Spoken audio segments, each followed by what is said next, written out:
ia dia faly mirabantsika rehetra indray izay mpanaraka ny fandarana Christine Wivo eto amin'ny Oliva so radio.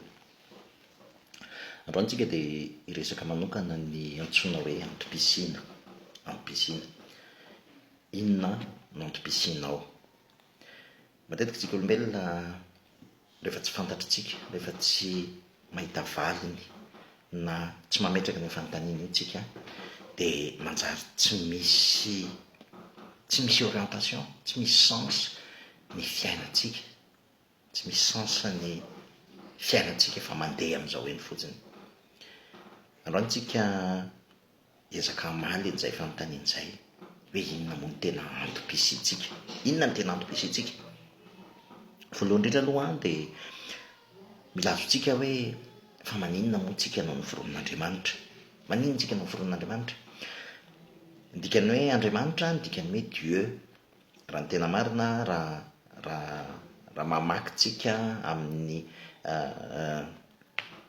ny Wikipédia na ny dictionnaire isan-karazany raha mamanontany ianao inona ny atao hoe Dieu, dia tsy ahitana aranao ianao. Ny Dieu tsy hoe YHWH na hoe Jehova na Allah na zay Dieu mety ho eritreretinao, fa ny dikan'ny teny hoe Dieu raha mamaky dictionnaire ianao dia hoe celui qui subsiste par lui-même, izany hoe ilay tsy mila zavatra akoatra ny tenany, ilay manana fahafenoana rehetra ao aminy, zay ny atao hoe Dieu zay.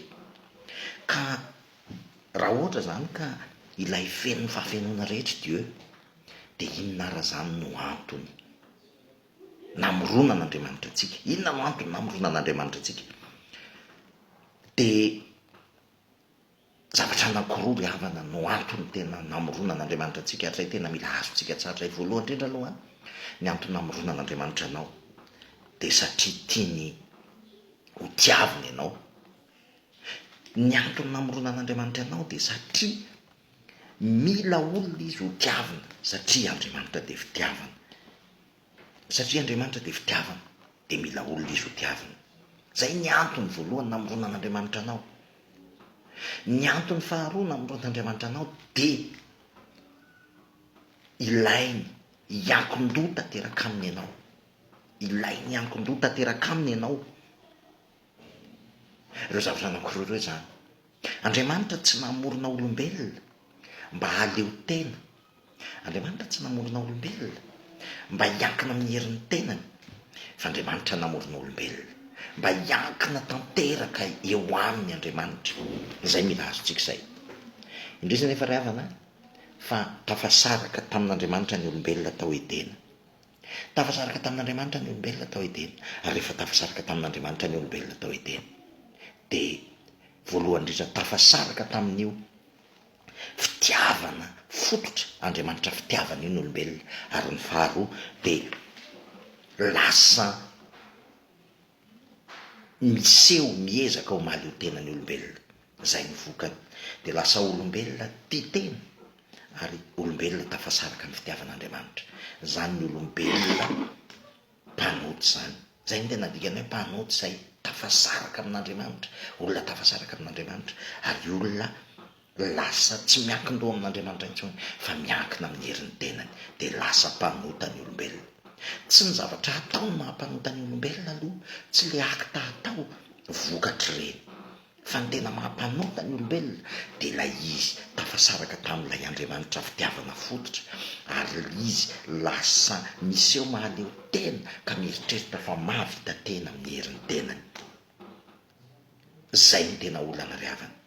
Fa saingy noho izay noho ny fitiavan'Andriamanitra kosa, noho ny fitiavan'Andriamanitra, ny antony natongan'Andriamanitra namorona azy tao, anisany ihany koa tao Edena, dia mba hanjaka ny tontolo rehetra izay noforonin'Andriamanitra. Anisany ny antony ihany koa zany mba hanjaka ny tontolo rehetra noforonin'Andriamanitra. Zao nefa ry havana, zao ny olana, ko satria tafasaraka tamin'Andriamanitra fitiavana fototra, ary lasa tia tena ny olona, dia manjaka amin'ny zavatra izay noforonin'Andriamanitra izy amin'ny fitiavan-tenany, lasa hanjakany amin'ny fitiavan-tenany ny zavatra noforonin'Andriamanitra. ary eo ny olana mahatonga korotany eto amin'izao tontolo izao satria samy tia tena ny olombelona rehetra nefa te hanjaka amin'ilay zavatra miforonon'Andriamanitra. Samy tia tena satria tafasaraka amin'ilay fitiavana fototra, nefa koa samy te hanjaka amin'ilay zavatra miforonon'Andriamanitra amin'izay fitiavan-tena izay. No ny fitiavan'Andriamanitra nefa ry havana dia hozy izy hoe indro ny zanak'olona hitady sy hamonjy ny very. Tonga olombelona indray Jesosy Kristy, tonga olombelona Andriamanitra tamin'ny alalan'i Jesosy Kristy mba hamerina sy hametram-pihavanana amiko sy aminao. Tena tiany dia tena tiany ianao, dia tonga olombelona izy mba hamerina indray anao ho lasa connecté indray amin'ilay fitiavana fototra. Zay ny tena antony nahatongavany Jesosy Kristy, mba ho connecté indray amin'ilay fitiavana fototra. Izy ozy izy ny fampihavanana anareo amin'Andriamanitra.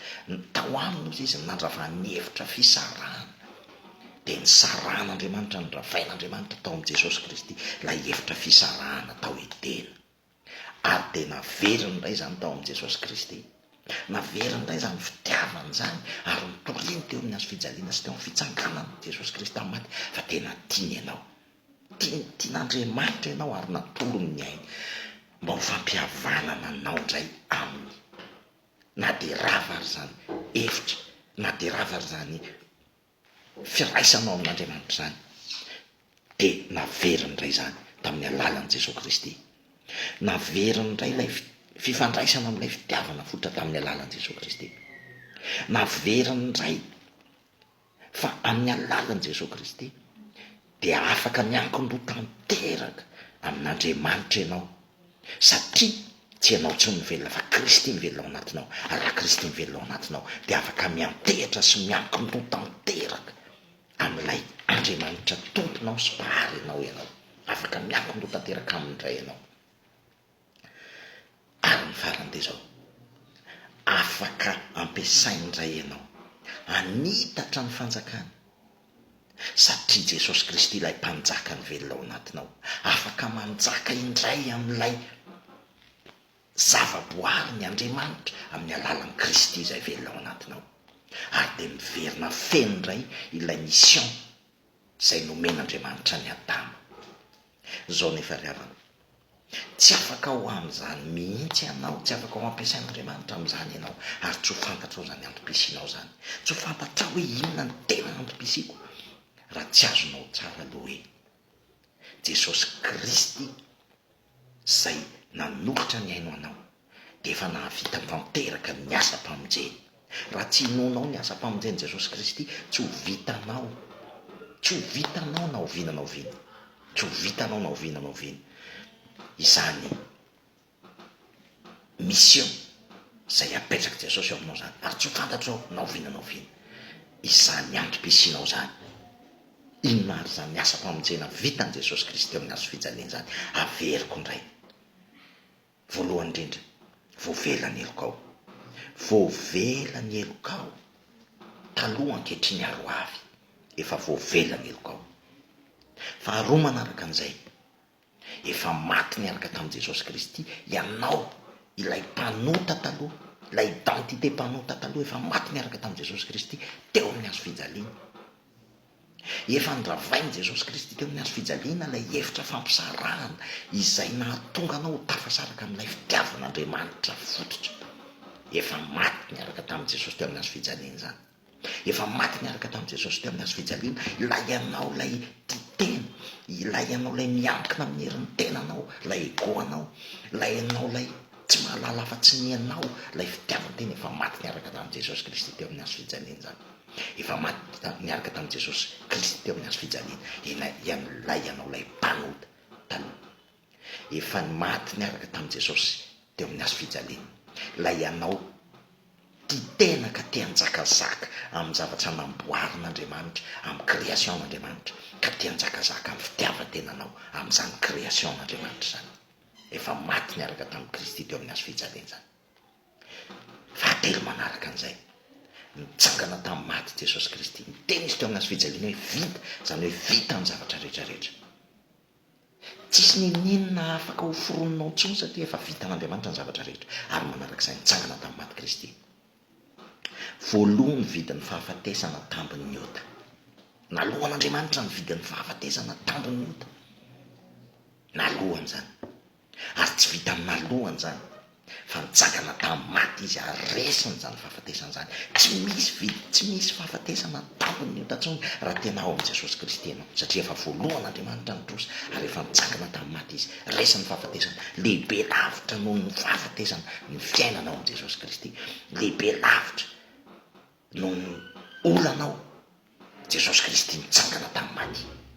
Tadio tsara riavana fa ny atao hoe fahafatesana, ilay fahafatesana mort physique dia résultat fotsiny ihany izy izy, fa ny tena atao hoe fahafatesana dia ny tebiteby, ny olana, ny aretina, ny fanahina, ny zavatra maro isan-karazany, fahotana sy zavatra maro, reny atao hoe fahafatesana, fisalana amin'Andriamanitra ny atao hoe fahafatesana. Fa saingy efa resin'i Jesosy teo amin'ny hazo fijaliana zany, ary ny zavatra farany lehibe indrindra dia zao, nitsangana tamin'ny maty izy ary niakatra tany an-danitra izy ary nidina izy dia verina tamin'ny alalan'ny fanamasina. Velona ao anatinao Kristy, velona ao anatinao Kristy, ary miteny ny tenin'Andriamanitra hoe indro izy mipetraka eo an-tanana ankavanan'Andriamanitra ary mandra-panao ny fahavalony, mipetraha eo an-tanako ankavanako izy mandra-panao ny fahavaloko ho fitoerany tongotrao, mandra-panao ny fahavalony fitoerany tongony.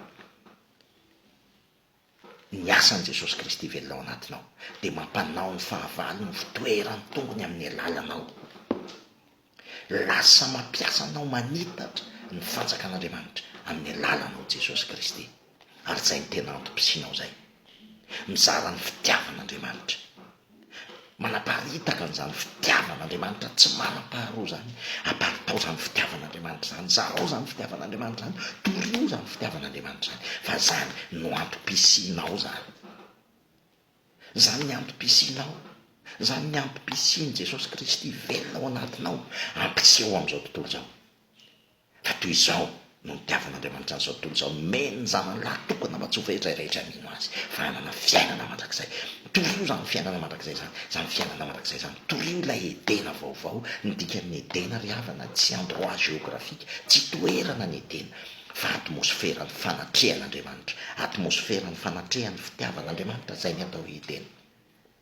Andriamanitra zay manatrika amin'ny alalan'ny fitiavany, amin'ny alalan'ny fahasoavany, amin'ny alalan'ny fanondram-pony, zay ny atao hoe Edena.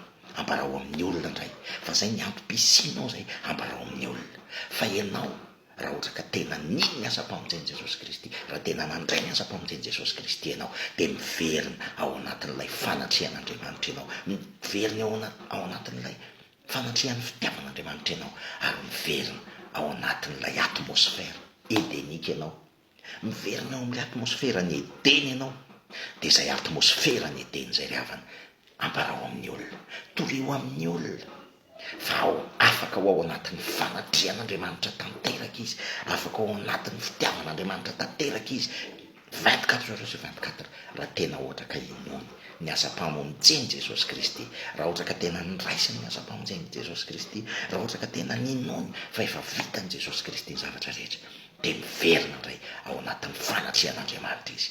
Iza ny ahasaraka amin'ny fitiavan'i Kristy, hozy izy Paoly, fa oriana va sa fitanjahana, sa loza, sa aretina, tsy misy mahasaraka amin'ny fitiavan'i Kristy, tsy misy mahasaraka amin'ny fanatrehan'i Kristy intsony, tsy misy mahasaraka amin'ny fanatrehan'Andriamanitra intsony, satria eo amin'ny fanatrehan'Andriamanitra ao anatin'ny firaisana ao amin'ny Jesosy Kristy dia tsy misy mahasaraka amin'izany intsony, satria maty ho an'ny mpamonjy ahy, nanolotra ny ainy ho an'ny mpamonjy ahy, ary tsy vitany nanolotra ny ainy ho ahy izy, fa velona ato anatiko izy, ary izy ny manitatra ny fanjakany amin'ny alalako. Zany ihany koa ny antom-pisianao raha tena inonao zany, mitoera mandrakariva ao anatin'izany fanatrehan'i Kristy zany, mitoera ao anatin'izany, mitoera ao anatin'izany voninahitr'Andriamanitra zany, dia aparitao izany voninahitr'Andriamanitra zany, aparitao izany fitiavan'i Kristy zany, fa zany ny tena antom-pisitsika dia ny voninahitra ho an'i Jesosy Kristy irery ihany.